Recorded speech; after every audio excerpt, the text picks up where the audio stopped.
Hi! Haha! New episode straight out of the gates, and I'm on the wrong side of the screen. So this is it's all your fault, Julia. What? What did I do? Everything's straight out of the gate, ruining everything. Well, you're the assistant to the copy boy. You're the first person we blame for everything. So, Okay. So, cool. Hi everyone. Let's go through our regular run of the mills. So, where am I at? I have a script. I never remember to read it. Okay, welcome to Lightbox, the official podcast of Animate, the West Australian Animation Association. Whether you're an aspiring animator, a seasoned professional, or simply a fan of the magical world of animation, you've come to the right place. My name is Tanya Beeson. David O'Connell. Lindsay Play. Hi, and I'm Juliana Inger. Yes. And we'll be your guide on this monthly journey into the heart of the animation industry in Western Australia. Each month, Lightbox will bring you the latest and greatest in animation news, from upcoming films and shows to industry discussions that we will inspire and empower. I gotta take a drink here. Professional. Empower the talented animators who call Western Australia home. We'll also delve into the creative processes and challenges faced by our local animators as they work tirelessly to bring their unique visions to life. So buckle up and get ready to be amazed as we explore the vibrant, ever-evolving world of West Australian animation. This is Lightbox, and we're just getting started. We wish to acknowledge and honour the traditional custodians of the land we are streaming from, the Whadjuk people of the Noongar Nation. We recognise and celebrate their enduring culture, the rich tapestry of Indigenous arts, and the invaluable contributions they make to the vibrancy and cultural diversity of the city and region. Always was, always will be Noongar Whadjuk. We also wish to acknowledge November is Pride Fest here in Western Australia, and we would like to say that we see and cherish our queer animators. Your creativity enriches and inspires our community. You are seen, you are valued, and your artistry makes a world of difference. And finally, before we dive into today's contents, I would like to issue a quick advisory warning. Look, while our channel is generally suitable for most audiences, there may be occasions where we delve into topics or showcase content that might not be appropriate for younger viewers. We strive to create engaging and enjoyable content for everyone, but please be advised that some material just may not be suitable for children. So parental discretion is advised, and we encourage you to review the content before sharing it with younger audiences. Our goal is to provide a safe and enjoyable viewing experience for all, and we appreciate your understanding and support. Mm-hmm. So, Awesome. Get into the news.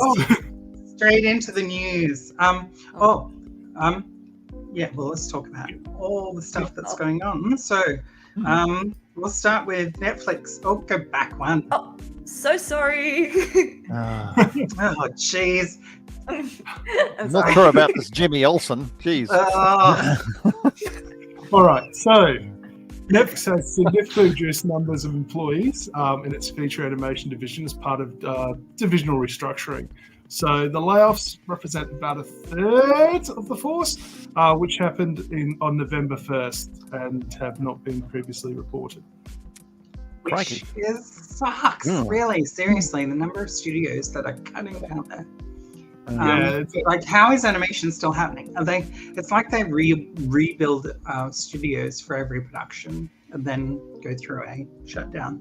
Well, I don't know. I always got the impression that Netflix assumed they were just going to print money like this till the end of time, and now it's all starting to get competitive out there. It's the inevitable has happened. This feels familiar. Yeah. Well, I'll skip down a few. Speaking of which, remember how we were covering similar sort of topics on Disney a few months back? Mm-hmm. They've now required the remainder of Hulu from Comcast. So considering the amount of various adult animations tied up in that sort of deal, there's a few things that we'll just have to wait to see if they're still screening and if they're still being shown. Well, Disney's shown adult stuff before. It used to be called Touchstone Pictures. But I'm thinking more of the trend of late of vaulting entire products to make a tax write-off for it. And hoping Disney doesn't do that sort of thing. But Free the princess! Free the princess! Free the princess! On the positive side, something that was looking to have gone from animation that's gone from our screens is coming back. So Star Trek Prodigy is found a home on Netflix. So season 1 starting screening this come December, so next month. I think it's December 25th. It might be worth a rewatch, Christmas. actually. So. Yeah. Is that the one where they've all got the really overt aliens and it's all very cartoony in 3D? Is that the one I'm thinking of? Yes. Yeah. Yes, it is. It starts off very non-Trek, but ends very Trek. So it's a very. They good all sort do. of- They follow the Well, Stan no, Lee this is- rule Yeah. Start off this is a good weird, sort of introduction and then make it to all normal at the end. and a secret sort of follow-up to Voyager as well. So Yeah. it's really worth a look. And season 2 will be coming out on Netflix in 2024. Because Uh, season 2's been made for a while. So. Yeah. And it was Yeah. looking like it wasn't going to get released. So, yay, it's found a home. Yay, it's getting released. Good And grief. hopefully I can grab it on physical media. So if it changes streaming services or just disappears off the face of the earth, I'll have it in physical form. Vaulting really hurts. So when I'm saying free the princess, I'm freaking serious. I'm so annoyed that is gone. So It's a great movie. It's a real solid little movie, and I think it could have found a cult following. Yeah. Just shocks me that it's gone. All right, The finally. Princess? Yeah, the princess. Oh, It's not I an don't think movie. I don't ever think I know that movie. Do I? yeah, maybe you didn't watch it. Oh, maybe. What's it about? A princess. Just a princess. It's It's, kind of a uh, reverse Die Hard. A princess. Reverse Yeah, a princess trapped in a tower, working her way down through the guards to try and escape her wedding. That does sound interesting. It sounds pretty actually. cool, actually. It is really good. It is so Yeah. good. I loved it so much. Yeah. All right. Okay. Anyway. Finally, Skydance Animation, David Olson's animation studio, run by former creative chief of Pixar and Disney, John Lasseter, has ended its distribution deal with Apple. So after releasing just one feature, which was the poorly reviewed Luck. So its future output will now be released by Netflix. Netflix. So Oh. between Netflix and Disney, everything's gobbling it up. Yes, we'll see how this all plays out. Oh, at least we don't have to pay for more than 2 streaming services then. I suspect that's their stratagem. Either that or the antitrust kicks in, one of the two. Yeah. That's a little Oh. overdue, if you ask my opinion, by a few decades. In yours opinion, what is the worst, like, if you have a show, what would be the worst streaming platform to put it on, in your opinions? It's like, Would you not want it on This Netflix or? well, how many like, options which do we one would you have? not want it Find on? the right-sided die to represent them, and then roll it. And I think you'll find that's Yeah, the correct answer. The answer to that question is YouTube Red.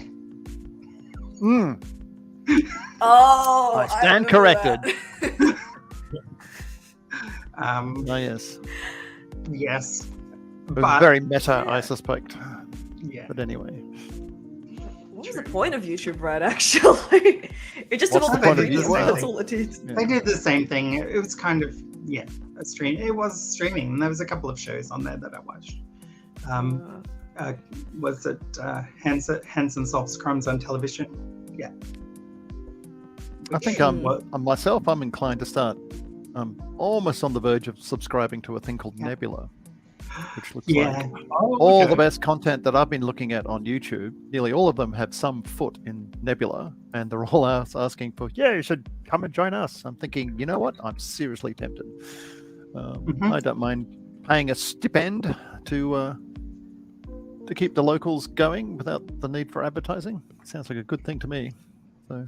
All right, we should change slides over, and Tanya will talk about the Christmas social. Okay. Okay. So the Writers Guild and the Wenimate got together after we spoke last time, and we had a good get together, bunch of chats, bunch of drinks, and we're going to do the same thing for our Christmas social, which is coming up this weekend. So yeah, come down, talk to us. We'll be hanging out at Roberts on Oxford, in the courtyard at the back. Lovely little pub. It's so nice. It is going to be limited space purely based on the size of that room, but we'll squeeze in as many people as we possibly can before they kick up, so the last Writers Guild in Wenimate little event there was quite successful, I thought. Yeah, it's a good afternoon. It was really good to talk to the writers and get their points of view on just the creative process from their end. So yeah. All right. And next slide. Super excited. Hold on. Next slide. No. Cause also before we jump forward, should mention that the AGM has happened, and with the AGM we have a new committee, and the new committee members are myself as chair, Lindsay Flay as treasurer, David O'Connell as committee member, Juliana Inga as my vice chair and personal slave. And, gladly. and Connor Johnson as the committee member, Diane as the committee member, and Travis Badge as our secretary, and also Amber Stacey, who's our social media manager, and Ben Wade, who's looking after our website. So we've got a brand new committee, and although there's a few of us who are back. Yes. Yes. I got voted. Again. And yes, I do realize I could have turned down the invitation to do it, but We'll see how it all plays out, eh? I'm obviously on some sort of power kick. Right. All right. Next slide, please. Ooh. Oh yes. Oh yeah. So the SAG-AFTRA strike has reached a tentative deal. Yes. So Meaning things are back in production.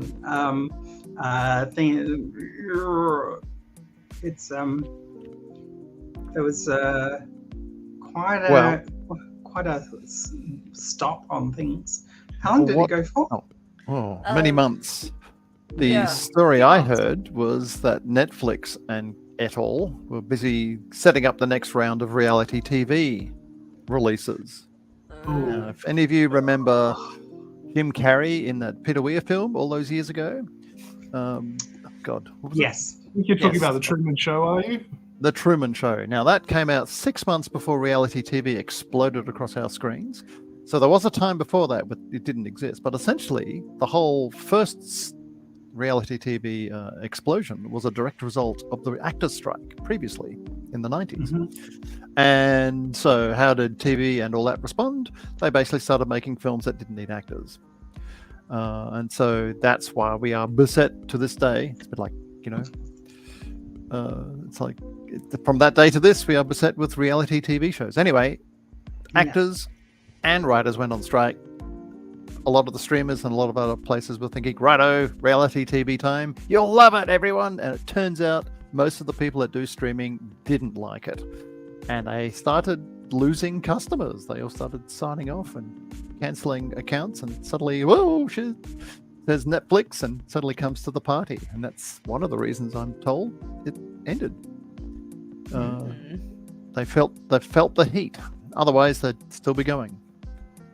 So we'll see what happens. So what it seems to have done is done a big reset with a lot of writers and actors who are busy sharing their position on the street with their signs, and even a lot of the more well-off actors, some of the big stars were coming by with their $100 million salaries and showing the flag. So there's a lot of excitement on the ground from what I've seen, where people are thinking, maybe something like a United Artists might reappear again, or things like that, now that they've suddenly rediscovered themselves and realized they've actually got a fair bit of clout up their sleeve that they're going to start using again. So a lot of look like camaraderie and a lot of what's the word I'm looking for? Esprit de corps, I think, taking place there. So we'll see how it all plays out. It looks promising. Keep your fingers crossed. Very so if it's going to happen anywhere, it'll happen in the States. All right.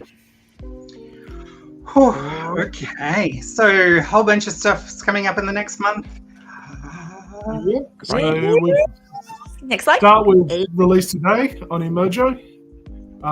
It's Netflix, and that's looking at a demon exorcist in feudal Japan. So that should be interesting. Ooh. Trolls Band Together hits the cinemas November 30th. The Bad Guys, Very Bad Holiday. So the Bad Guys holiday special hits Netflix November 30th. The Boy and the Heron, Miyazaki's last film, I believe. It's another one. You know what? Miyazaki said his film was the film. What was the film that was released before? The Wind Rises. Tales of Earthsea. That was. Oh, jeez. That was his offspring took it over and then probably turned around and murdered the father in the story. It's like, whoops. So yeah. Yeah, but so funny how I'm really looking forward to The Boy and the Heron. It looks great. Didn't Miyazaki say this was going to be his last film or something? Oh, only for the third or fourth time? Yeah. Yeah. So I just say he always says this, and then he has a panic attack about Japanese culture and gets back into it again. So Japanese culture or just life in general for Miyazaki? A bit of both, I think. Probably both. He's about to have one foot out the door, and then the soul of a French existentialist. Honestly, I'm just imagining Miyazaki just having his box. He takes one foot out the door, then everyone inside starts screaming, and everything's on fire. I'm just like, what do we do? Miyazaki's like, okay, fine. Goes back inside. Yeah, don't make reference to Japanese animation studios and fires. No. Oh, yeah. Not right that now. Was years ago. Oh, yeah. Because I remember them like years and years ago. Oh, okay. Yeah. Okay. Also, December 7th, Hilda season 3 is releasing on Netflix as well. So yes, it's one of those series I've still got to catch up with. I've seen season 1. Yeah. Yeah, top 5 animation series of the last few years. So totally love Hilda season 3. Okay, awesome. So Merry Little Batman is coming. Yes. If you've not seen the trailer for Merry Little Batman, it looks amazing. I just the style of it is so awesome. It's I'm not sure what happens. It's like they've totally let a studio run riot with Batman. It's a funny draw for a series, isn't it? There's a Bat Family series coming out next year after, based on this. I am so into it. Yeah. And that's Prime. This is going to be my favorite Batman, I think. Damien, okay. Oh wow! I did say favorite Robin. My favorite Robin is always going to be Tim Drake. Like. Yeah. Chicken Run. Chicken Run. Yeah. Chicken Run Nugget. Netflix. December 15th. That takes me back. Yeah. It's been a while.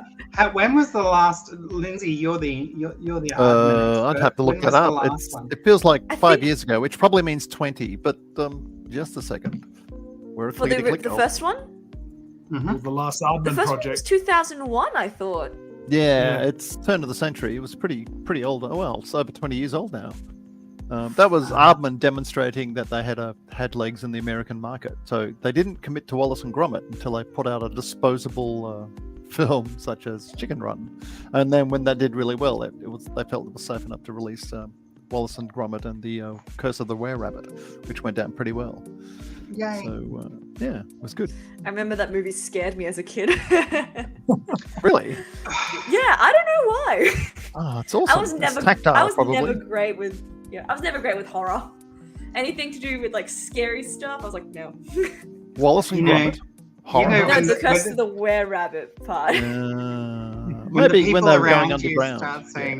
When the people around you start saying, when I was a kid, about something you watched in your 30s.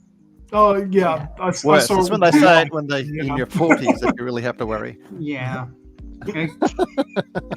Okay. Robot Dreams. It's a Spanish animation. Spanish-French. Yeah. Awesome.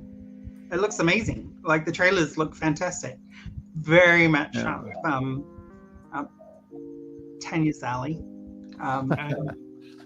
That's going to be 2 week showing, December 18th. As part of the Lottery West Film Festival. Yep. Yeah. Cool. So I'll be definitely going along to that. Check it out, people. Yeah. We right. And might even do a review, actually. Maybe I'd do a review of this channel. That's probably not a bad idea, actually. Yeah. Actually, maybe we should start reviewing.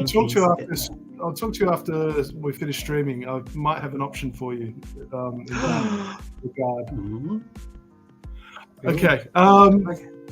Okay. Wish comes out December 26th, and apparently it's trashed in the US.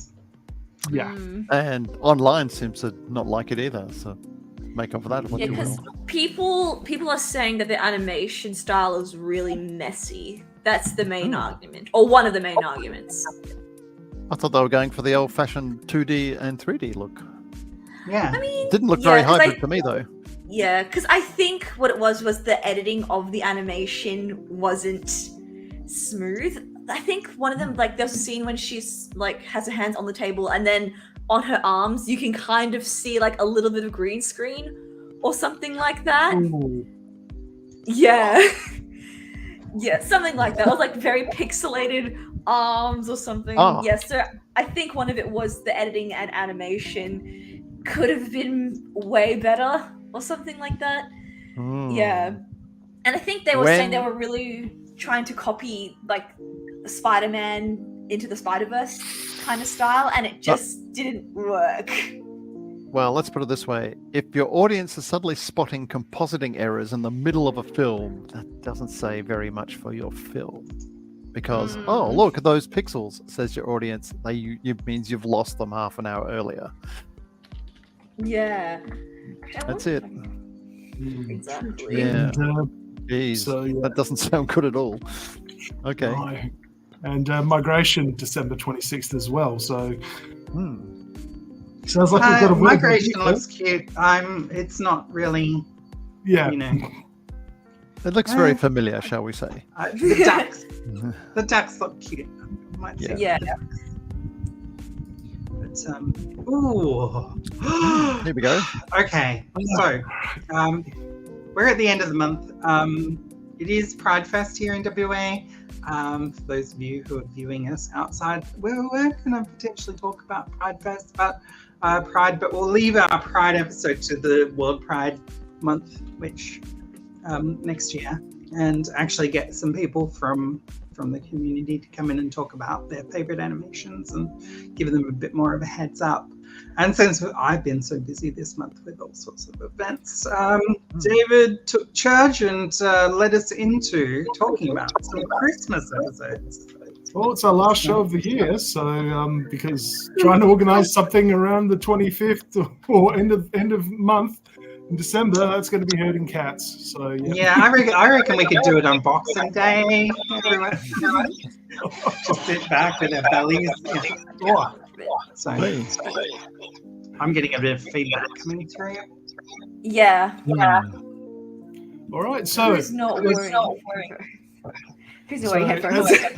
As we're coming into December, it's traditionally been the season for a lot of best animated Christmas specials and episodes. So we thought we'd take a chance to reminisce and tell people what a couple of our favorites are, and suggest something for you to watch between, I don't know, Die Hard, Christmas Vacation, and probably A Nightmare Before Christmas.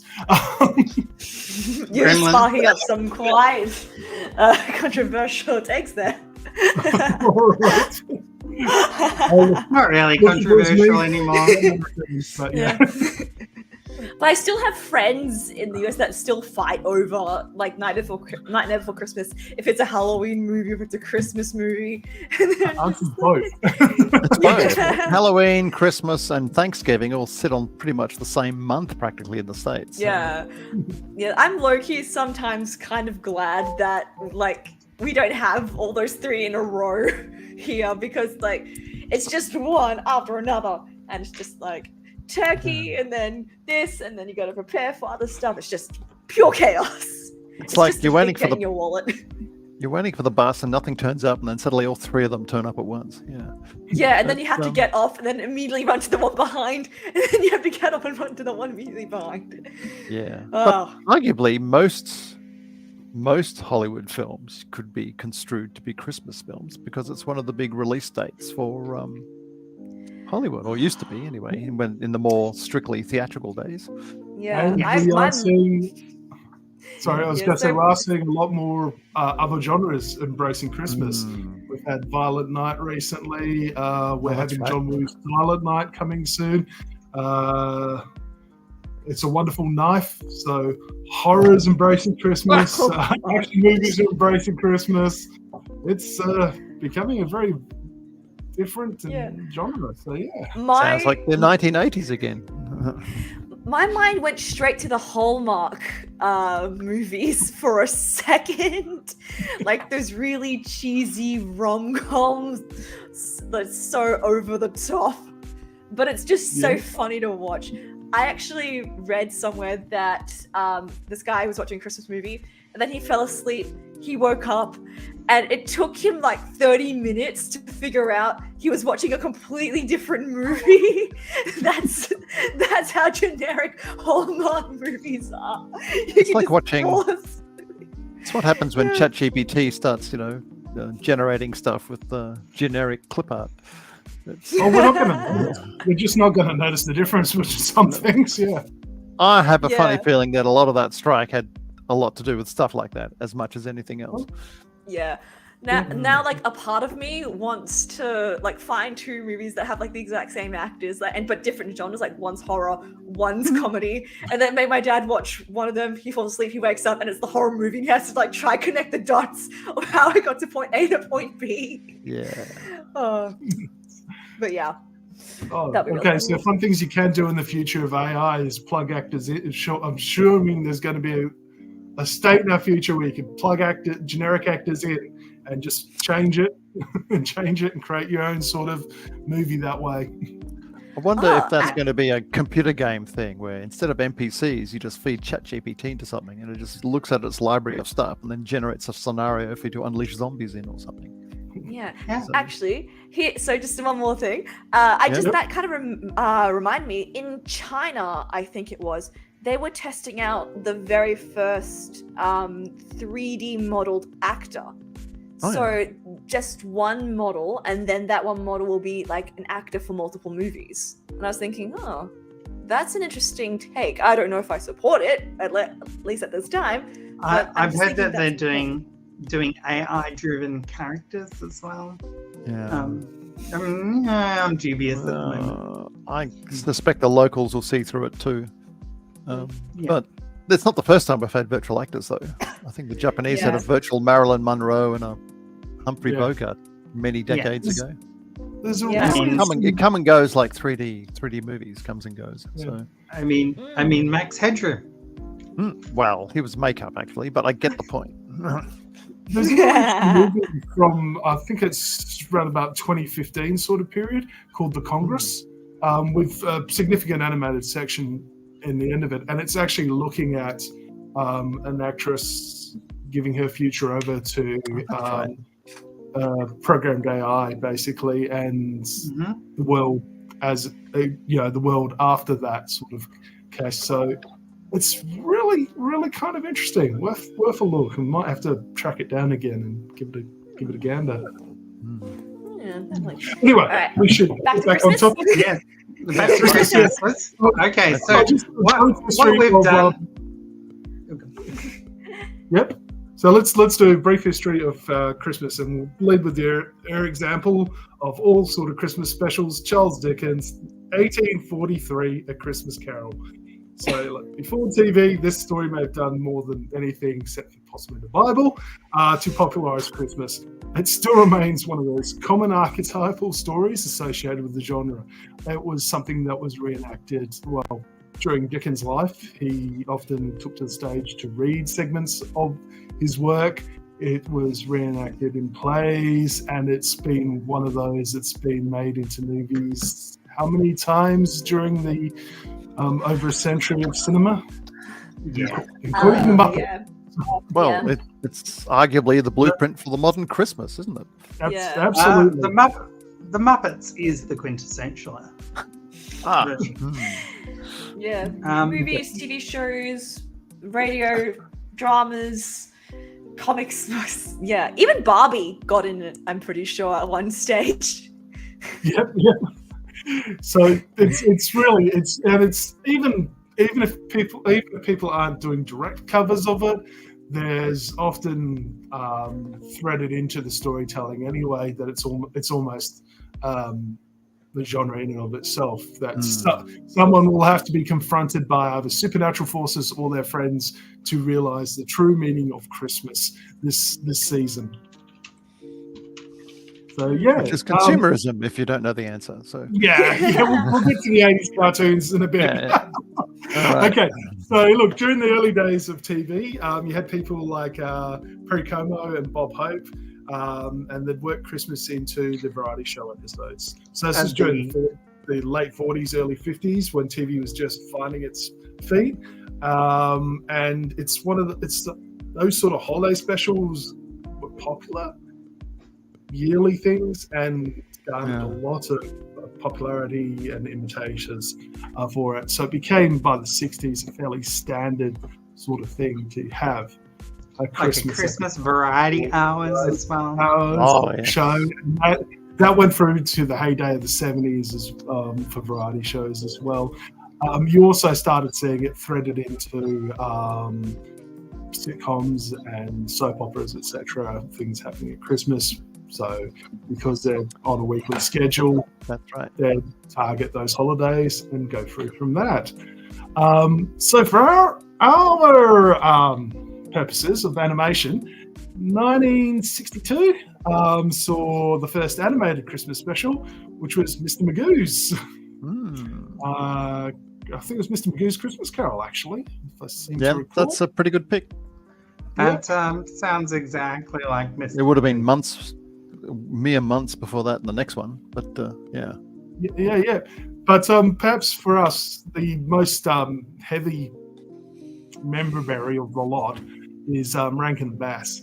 Yes. From not the first, but from 1964 onwards to 1985, they produced 18 specials, many of which have become seasonal classics.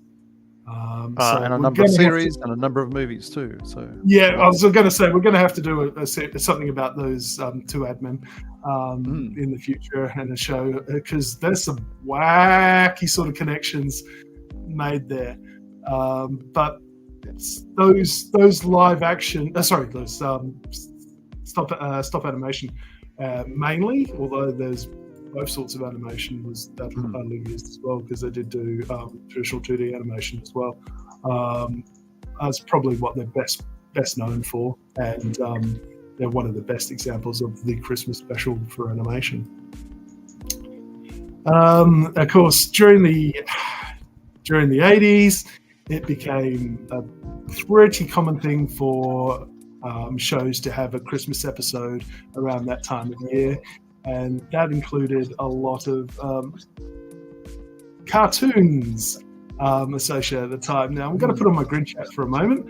It's worth remembering that the 80s and 90s were periods of change regarding rules for animation and advertising for children. So there was a bit more cross-promotion than was allowed previously. And Christmas acted as the kind of perfect time to remind parents of the true meaning of Christmas being the spirit of giving, and to remind children of the true meaning of Christmas being tester power and brand recognition. So, and remember, kids, to give you have to buy. So He-Man and She-Ra saw Christmas specials. I'm trying to remember if the Transformers saw any. I think you could pretty much say somewhere in there there'd be a reference to something somewhere. Yeah. I mean, that was the whole Reagan era thing, where basically they just deregulated everything. Yeah, and that absolutely. included children's TV, and they completely removed a whole ton of stuff to stop people just turning cartoons into nothing more than advertising for kids. And so, yeah, here we are. Kind of took them a while to realise that was the case. If you look at some things like the Toys That Made Us and Mattel sort of realising that they could do that with He-Man, they didn't realise what power they could actually wield in that way. I love that the Barbie and the He-Man departments practically went to war. That is my favourite part of that story. It's a strange thing. I mean, Star Wars was very popular with the toy manufacturers because it was such a strong design thing. And there was just so much you could turn a toy into, like dozens and hundreds and hundreds of different things that they could splurge on and get pretty much good sales with. That was lightning in a bottle. It came out of nowhere. I mean, Dr. Dolittle dolls were supposedly rotting in warehouses, packed to the gills of them because they just didn't sell. Kenner didn't think it was going to do as well as it did. And Ego turned down. Lucas got lucky. Wars. Yeah, absolutely. He was first off the block, and that's the reason. So for the last show of the year, just grab some eggnog, make yourself cozy near the fireplace, and we're going for a few of our favourite Christmas specials. So I'll start. All right, so I've picked Justice League, the 2003 second season episode, Comfort and Joy. This is a beauty. It's a character-driven series of seasonal stories, 3 in total. The joy here is a perfect pairing of characters to tell. So you've got Martian Manhunter and Superman, where John Jones is experiencing Christmas at the Kent farm as an alien. It's fantastic because Clark Kent is just so full of childish glee, and it's just perfect for his character. You've got Green Lantern and Hawk Girl, just doing the Hallmark hookup during Christmas sort of thing. So two opposites, finding love with each other during the festive season. And then you've got the Flash doing basically Jingle All the Way, trying to hunt down a toy for a group of orphans and coming across the Ultra Humanite who's just playing the role of a Grinch in it. And it's a wonderful piece because it doesn't need to change the personalities to serve their stories, and it's just perfectly placed coming before as a pause before a very dramatic episode in Starcrossed, where everything changes for that season of the Justice League and launches into Justice League Unlimited later on. So it's a great episode from that perspective. The Snowman, 1982. This is a piece of traditional Christmas cheese, and I love it. British production, 26 minutes of hand-drawn beauty. It's got this wonderful pencil artwork that's very rough and ready and full of cross-hatchings, and it's just smoothly animated, beautiful music, and it's twee, It's silly, it's kind of surreal and strange and ephemeral at times, but it is just beautiful as a piece together. And I think because ABC just used to repeat it ad infinitum around about Christmas, it's one of those that I've just come to associate with the day. Finally, we're going to 2010's season 2 of Community, Abbott's Uncontrollable Christmas. This is a huge... What's that? It was a good episode. It's a good episode. Yeah, this is a loving tribute to Rankin Bass's Christmas specials. So Abbott's world is plunged into stop motion animation as he experiences a shock at the beginning, and he has to work through his feelings and actually has to face what's sort of broken him in some ways. It's a really, really good episode. It's funny, starts off sort of joyous, wonderful cheese of the season, but gets into a little bit of a dark, abyss-gazing place for one of the characters at the very end. And yeah, it's nicely done again. Very nice. Oh, okay. I'm next, I guess. Okay, so I have to start with kind of my favorite, which is Arthur Christmas. So that was in 2011. It's a British film. So basically what it's about the line of Santa. So Santa is basically a family line that's been passed down from generation to generation. And Arthur, he's the second son of the current Santa, and he is in the letters room, and he reads every single one of those letters. He really cares about the kids. He replies to them and all of that.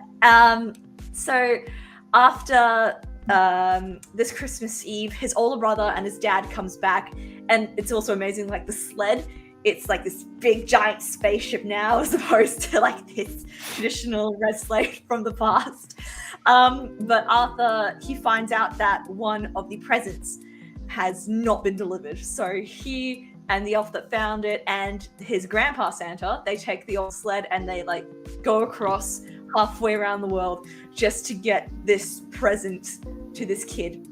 It's super duper heartwarming. It's so funny. And like the elves, they're ninjas as well. One of my favorite things is they have this scanner and they scan the kid how nice they've been the whole year. And depending how naughty or nice they've been, depends how much it goes in their stocking. I thought that was really funny. I love Granddad's reliance, wondering why kids no longer have toys with lead paint in them and stuff like that. When did the Santa Claus come out? The Santa Claus... that's 90s, isn't it? Yeah. I think so. So it must be 80s. Well, I think it not the first one, but the second one includes some special forces elves. So, I remember that. A few of the Christmas movies are doing like special forces elves now. So Arthur Christmas is definitely a very good war movie. It focuses on both like tradition and progression and just wanting to get a present out there. Like what is the method as long as someone's getting their present in the end, you know? And they're not doing anything illegal. But no, it's a very lovely film. So much fun to watch. The adventure is great. Next is Shrek the Halls in 2007. I know. I watched this as a kid. I thought it was super duper funny. So basically it takes place after the third film, after Shrek has his kids. And Donkey comes up while Shrek is like cleaning the driveway, you know, that classic shoveling snow. And Donkey's like, "Oh, you guys celebrating Christmas? Are you celebrating Christmas?" And Shrek goes, "No, we're not celebrating Christmas," because ogres, he never really celebrated anything before, but now he has a wife and family and friends, so they all like, "Oh no, it's going to be our first Christmas together as a family, our first Christmas together as friends." And Shrek, he has no idea what to do. He literally runs across far, far away to get a book on how to do Christmas. And his friends and family, they all gather around and they all tell each other stories. Gingy's is my favorite because Gingy, even though everyone sees it as a holiday, he sees it as a nightmare. because he's a cookie. So he sees it as like this horror show.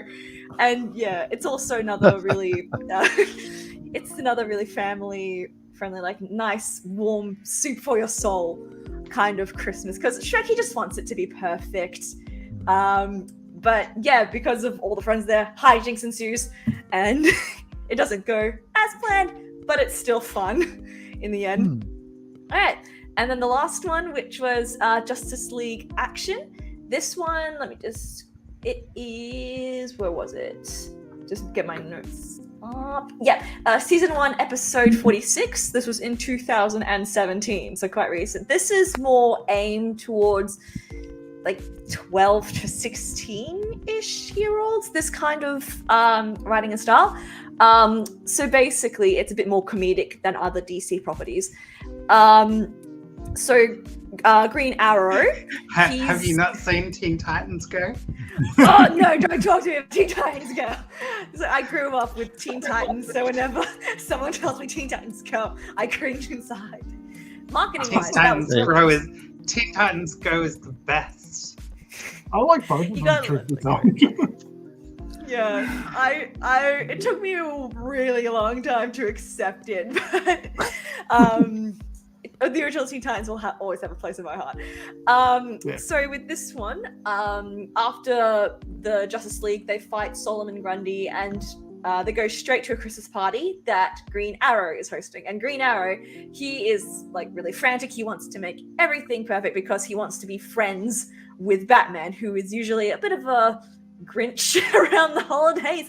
You could say one of my favorite scenes in that was when the Flash was like, "Hey, where's Batman?" And Wonder Woman says, "Oh, he's not here." And Flash's like, "Oh yeah, of course." And they say that Green Arrow, he really wants to make a good impression on Batman because he wants to be friends, you know, like the power, like the no superpowers, vigilantes of the night kind of thing. So the Flash, he's like, "I will be right back," and he just zooms out. He brings Batman in like bridal style with like a bow on top. He's just like, "Merry Christmas, Green Arrow." So yeah, Batman was not happy about that. But again, that is another very heartwarming, very funny little thing. And even villains, in the end, they also learn like the meaning of Christmas and all of that. But yeah, those are my picks for Christmas specials. Cool. Okay, I've got a bit of a mixed bag here. So, of all the Christmas movies I've ever seen, there's only one that really stands out for me. It's something I thought, oh yeah, I can really get into this, and that was Claus. And it's an awesome example of what we might call hybrid animation, although I think it's mostly 2D, but it's parted up to look 3D. It's 3D with 2D. Yeah, it's a really... It's actually 2D with a post-lighting effect on it. There's very little 3D going on in it. It's actually really cleverly made if you watch it behind the scenes. A beautiful adaptation to the modern day world. So just on a technical level and a story level, it's just presses all my buttons. And the whole story is about how Christmas starts. It's about a mailman in Norway or a fledgling mailman in Norway who gets exiled because he's a bad son or something, to basically live in this town and be a mailman and learn some responsibilities. And he comes across a woodsman who actually makes toys. So he ends up getting kids to write letters in exchange for toys. And that's how the whole tradition starts. So it's this really neat little Christmas tale. And it's also this good little drama as well. So it's really good. But in terms of... confession time now. In terms of impact on a young Lindsay Flay, who was about 2.5 feet tall at the time, I was dragged to a movie by my parents through some kind of weird matinee experience, which is the sort of thing they tended to do in the early 70s.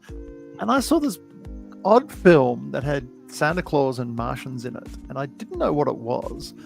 And for the longest of times in my young life, I honestly thought I hallucinated it or dreamed it until sometime in high school, I found a book that described the 10 worst films of all time. And there it was, Santa Claus Conquers the Martians. And it came out in 1964, so this is one of those old repeats that some theatre had put out, and all the mums and dads had dragged their kicking and screaming kids to. And so, yeah, it's weird. I have these vague memories of a killer robot in the ice North Pole, and two kittywinks confusing the lights of its evil eyes as Santa Claus's cottage in the snowstorm or something. And when I finally did hunt down a copy on VHS, it was so terrible that I could barely sit through it. It took multiple goes before I could work my way through it all. So it's a classic Christmas story that is patronizing and an insult to human intelligence and taste. But it had a profound effect on me as a young kid. Because, when you're only like, I don't know, 4, 3, 5, I don't know, you take it as read. So anyway, the other one that always snuck up on me, and I never really realized it until I thought about it for a bit, was How the Grinch Stole Christmas in 1966. And I've seen it millions of times in bits, so I've had to reconstruct it. So actually sitting down and watching it from end to end, I was like, oh man, it's cool. And I remember it looked like a cartoon, but it was like much denser and much more sophisticated. And yeah, it was Chuck Jones doing Chuck Jones, and he takes Dr. Seuss and runs with it. It's Chuck Jones crossed with Dr. Seuss in a telepod accident, and it's great. So I like it very much. It's pretty cool. Amazing. Yeah. Yeah. So yeah. Oh, and it's got Boris Karloff doing the narration. So what more could you want? He's sort of like the Gandalf of the 70s. So 2 of Lindsay's picks ended up on my list, so I had to go back and read. Yeah. So that's all right. Let's talk about my picks. Okay, so you all went. Oh yeah. Went for the cheesy, schmaltzy, feel-good Christmases, and I think I antied that.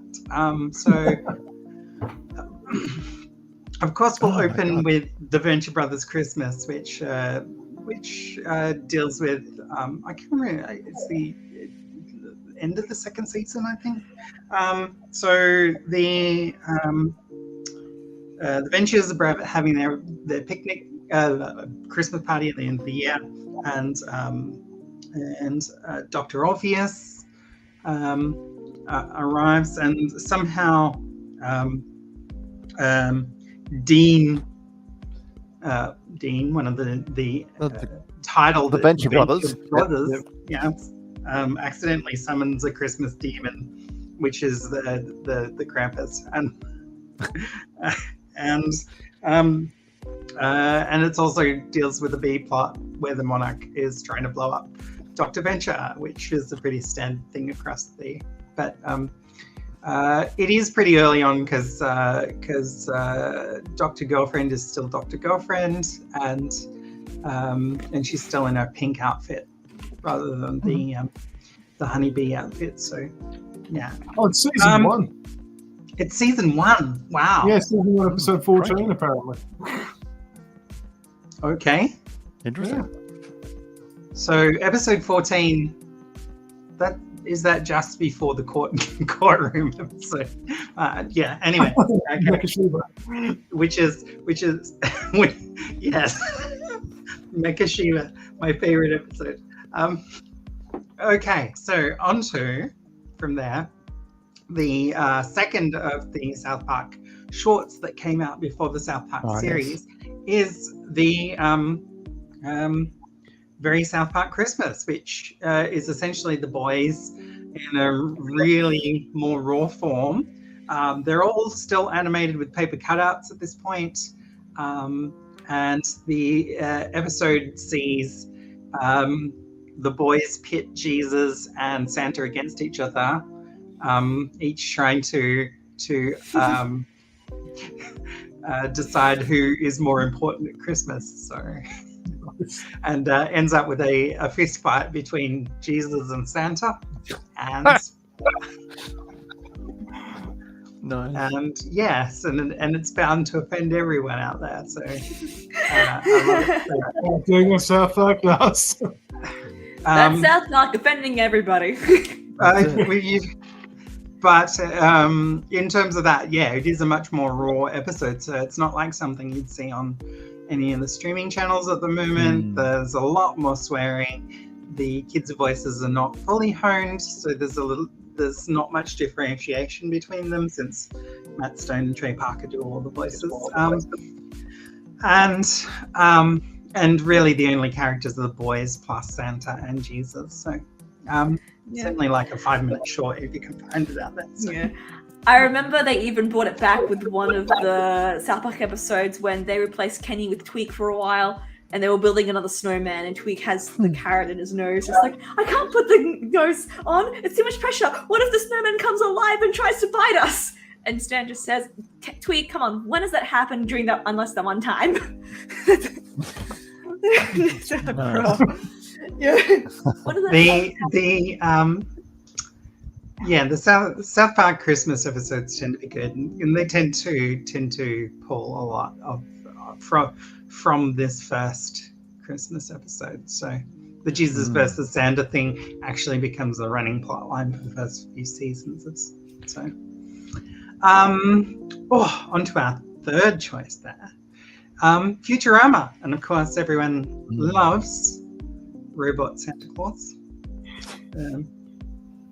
Yes. I've got the synopsis of the episode here, so it's trying to remember which episode I'm specifically talking about. The first one, the friendly robot company has made a robotic version at 2801. Sent Nick himself to determine who has been naughty and who has been nice. Unfortunately, due to a programming error, the jolly robotic elf turns into a mad murderer when his standards are set too high. And of course, the episode is essentially the Planet Express crew dealing with Robot Santa. And he's a recurring villain and probably one of the more intimidating villains. He was in a recent episode of the recent reboot as well. So time traveling shenanigans.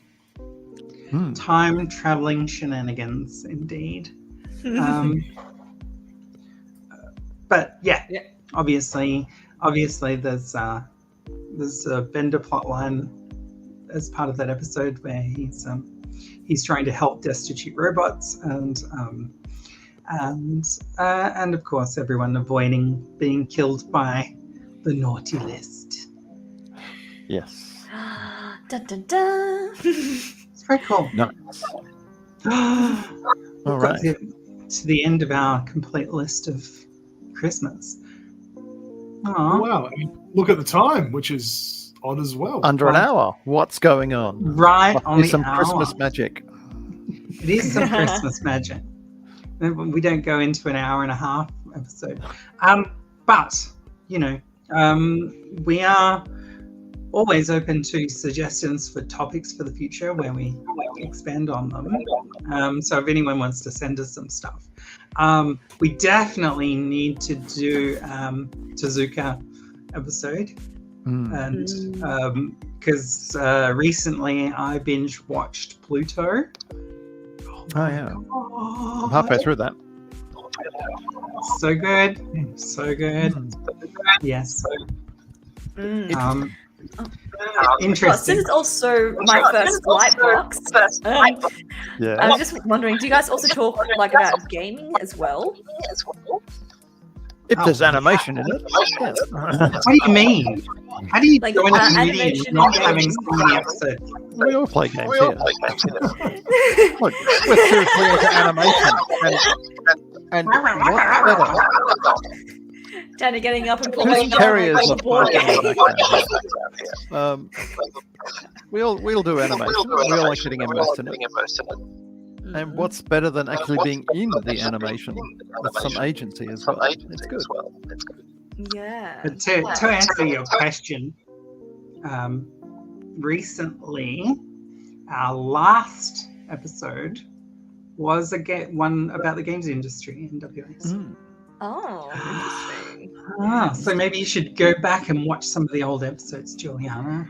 Maybe I should. You can do on YouTube. You can do on YouTube. because that's what it's going back and watching the old episodes. Obviously, the news doesn't count, so make sure you're paying attention to events when you go back and watch the previous episodes.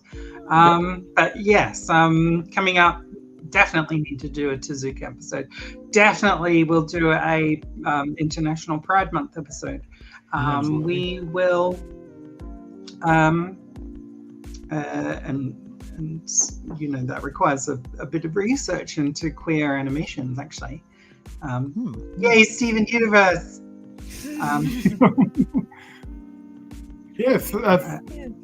Three Gems and a Baby didn't get a mention. Yeah. So I went through because I actually only recently watched Three Gems and a Baby. I thought I'd watched it previously. So Three Gems and a Baby, as part of Steven Universe, came out after this. So in between Steven Universe and Steven Universe Future, or whatever it was called. So it's a little bit weird because Steven doesn't sound right. As a young Steven, and then there's flashbacks, and it's a Greg story really, and it's a Greg and the Gems story. So rather than a Steven Universe and the Gems. So. Yeah, I never really watched Steven Universe actually. I know. It's it's probably your parents now. So. Tanya giving me the look. I don't know. Oh my god! I watched one episode and it didn't resonate with me. So it's like maybe not. Really? Yeah. I loved it. It's like I finally turned on to a cartoon when there was a male lead character that wasn't one of those annoying, hyperactive, screeching little kids that's snotty and smarmy and sassy and yeah, you know. And you can totally watch Star Trek Yeah. Prodigy for that. Yeah, and there's three maternal figures surrounding him, and it's like, wait, these are three regular female characters, and they're all distinctly different to each other. And it's like, oh, this is interesting, and we went from there. It was a nice change. And Yeah. It's so queer. It's great. It is. The idea of fusion is like you describe a relationship as a character, not the individuals in it, which I thought was interesting. Yeah. Although I will say that the songs in there, they can like go hard, which is good. Yeah. Like one of my favorite one was It's Over, like the one with Pearl, wasn't it? That's it. Yeah. That one was a good song. It was so sad, but it was good. And there's also past some Giant. seriously good space opera in there as well. There's some hard sci-fi kicking around in that whole thing as well. I was maybe like, that's- man. Maybe that's why I didn't like it. Because I kind of don't like sci-fi. I know.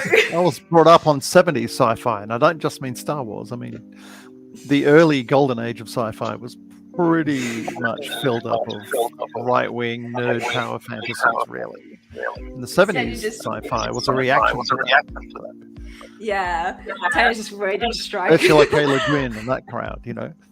So yeah. Now I don't know why I don't like sci-fi. It just doesn't click with me as much as other genres. Well, yeah. I remember Well, my if ex-boyfriend though, like there was a whole debate whenever like he would like whenever there was an argument between if sci-fi a genre or sci-fi a trope, he would start rambling on about like why sci-fi is a trope and not a genre. Or was it the other way? I can't remember, but he would defend like why sci-fi was this and not the other. And then I was just standing there just like, this is did you give him a good slap? Not gonna lie.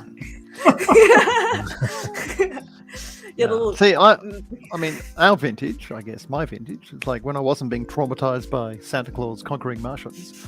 I'm a child of the little blue dot. So I was about 2 years old when the moon landings happened. Yeah. And even though I was like a toddler and I could barely remember anything, I do remember the television having this stuff on it and being utterly obsessed with space travel and Arthur C. Clarke and all that stuff back in my childhood. Yeah. It was and Jerry Anderson had us for a lot of that as well. So there's a whole aeronautical space future, kind of optimistic future thing happening in the late 60s and 70s. Yeah. And then the sort of wheels started coming off. Starting to be a resurgence of optimistic sci-fi. Steven Universe, novels like so Steven Universe. Steven Universe reminded me of some of the Ursula K. Le Guin stories. Like there's one where someone goes on a planet, and it's a planet where people change sex according to the seasons. And things like this, like, back in the early 70s, and I'm just like a young teen reading this stuff because, YA didn't exist back then. Not as a sort of formal genre anyway. Yeah. Sorry, since we have no more slides, should we switch to a more appropriate layout? What do you mean appropriate layout? Like the group layout instead of like... Oh, okay. So, look, we're just rambling towards the end of the So it just means I have to go reach over there to throttle him.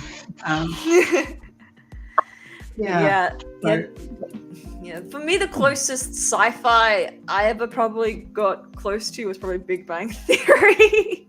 That's probably the closest to sci-fi I ever got.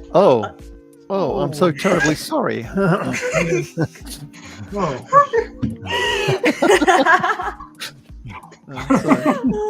no, I broke Tanya. Oh god. Oh wow. Oh no. Oh my god. What have I done? It was my fault. I said younger people should join us, and I'm just... I'm forgetting. I'm sorry. Wow. Yeah, okay, well, actually... It's all right. This is about educating you. And making that's some great making stuff. you jaded curmudgeons like that. Yeah. So the rest of the podcast is holding me here hostage, forcing me to watch all the Star Wars movies. No. Just watch the first two. That'll cover it all. First two is Sorry, in that's like... my vintage. First was in the original trilogy.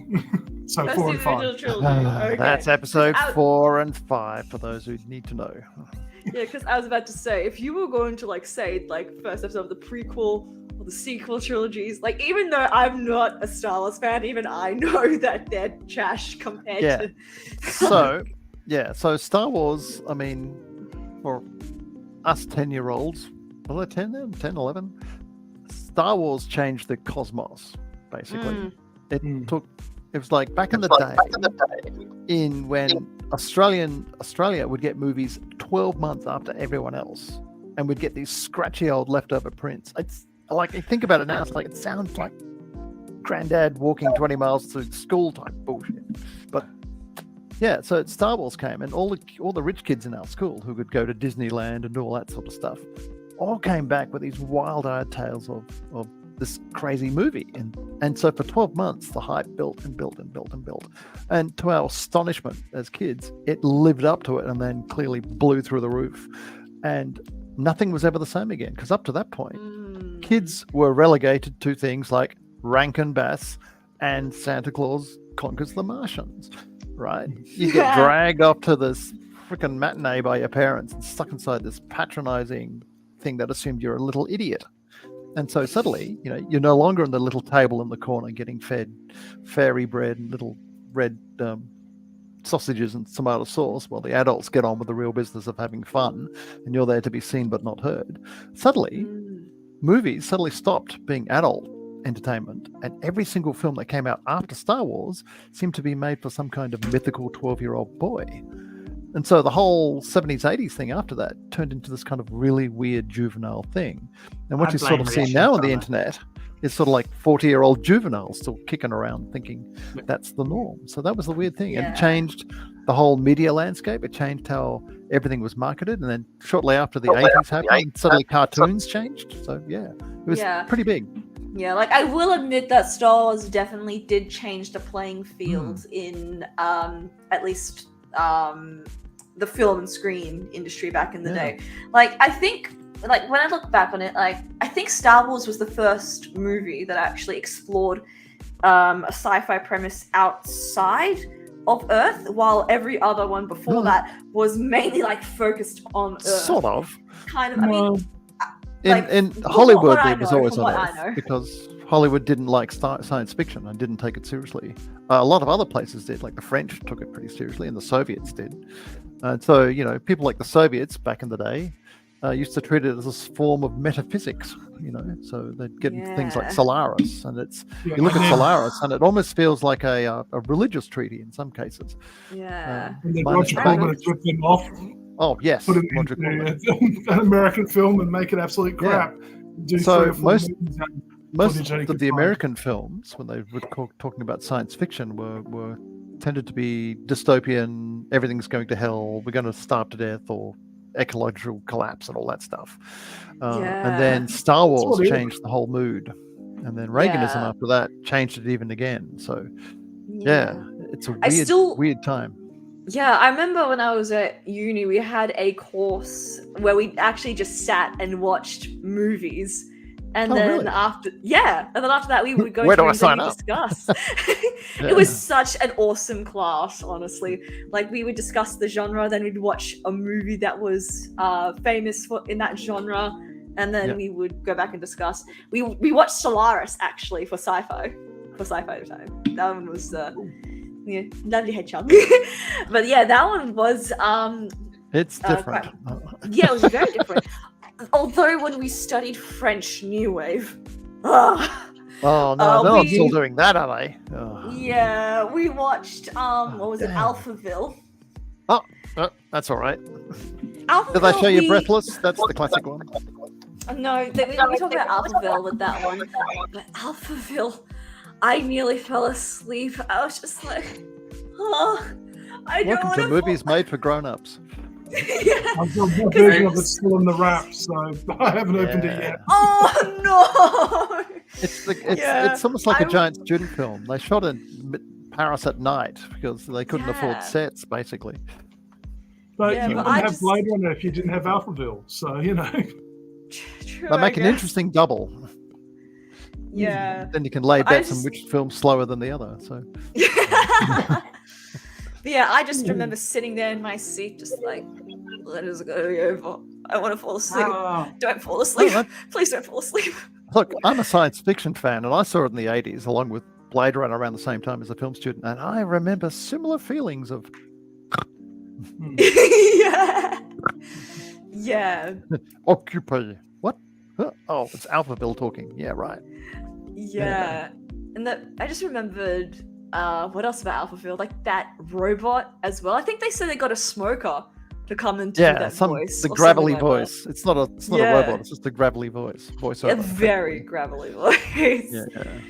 But yeah. Surprisingly influential, that film. It's weird. So but yeah. I think it's more the ideas behind it than anything else. But yeah. Okay.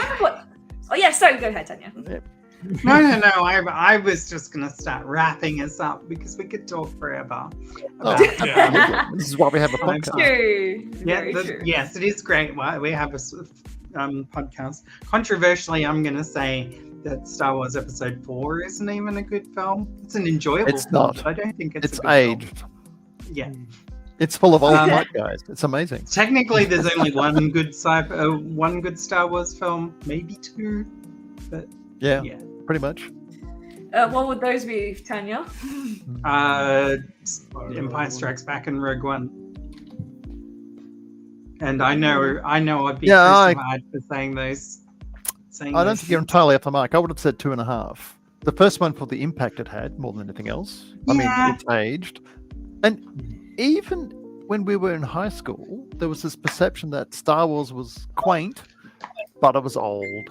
You know, it's 1981 or 2. Films like American Werewolf and The Thing and all these horror films coming out, and everybody was upping the special effects ante. And by comparison, Star Wars looked a little old-fashioned by that point. And then American Werewolf in London is amazing. Right. So people thought that Star Wars from someone who doesn't like horror. Yeah, it's a good film. We're gonna drive this on if we can get an argument. Anyway. Yeah. Star Wars, Empire Strikes Back, and Rogue One would be the 2.5 films. Yes. That's okay. It. Don't bother with anything else. Let's stop it there. So, for those of you who are still with us, there's still 3 people watching. So 4 of them in this room. Yep. So, we're looking at surely there was no comments today, so obviously people didn't want to have a say of any kind. Our one superfan never showed up. That's what it was. We haven't seen Frank for a while. That's right. Frank Obey didn't turn up. We need to, yes. We have to start paying him and think on the sly. Yeah. Hold on, are we getting paid for doing this? Why isn't it? Oh, are we? No, this is an expense, not a payment. Oh! Yeah. Hello. Hollow Skeleton, look at this. Hey, who's Hollow Skeleton? Must be one of our students that we're currently marking. No, one of our ex-students. Oh, I was about to call out Connor. No. Hollow Skeleton. Good name. Good icon, actually. It's good. How do you not know it's Jay? Oh, yeah. Yes, I knew Connor was there. I knew it. I knew it. Yeah, subquest. There we go. Hi, Connor. So, haven't marked your work yet, so be respectful. So, anyway. Okay. That's 2. That's good. Looks like we've doubled our audience this week. No, well, there's another one. I think it might be Travis actually sitting in the background. Well, we got to 4. Our secretary has some business for us to attend to, obviously. What? Playing Lethal Company? Whatever. Oh, that's right. I'm supposed to look at that, aren't I? Whatever. Lethal Company, it's a video game. Yeah, it's doing the rounds like Fortnite did for a while there. Okay, well, I'm going to go play some World of Warcraft if the servers aren't down. So, yeah, I'm going to probably continue with Baldur's Gate. Okay, everyone. So, goodbye. All right. Thanks, everyone, for joining us. See you next year. See ya. Next year. Or at the Christmas do. See you there. Oh, yeah. See you on Sunday. You can have all these arguments with some actual honest-to-God writers. So how about that? There you go. That'll be interesting. All right. Bye. Bye. All right.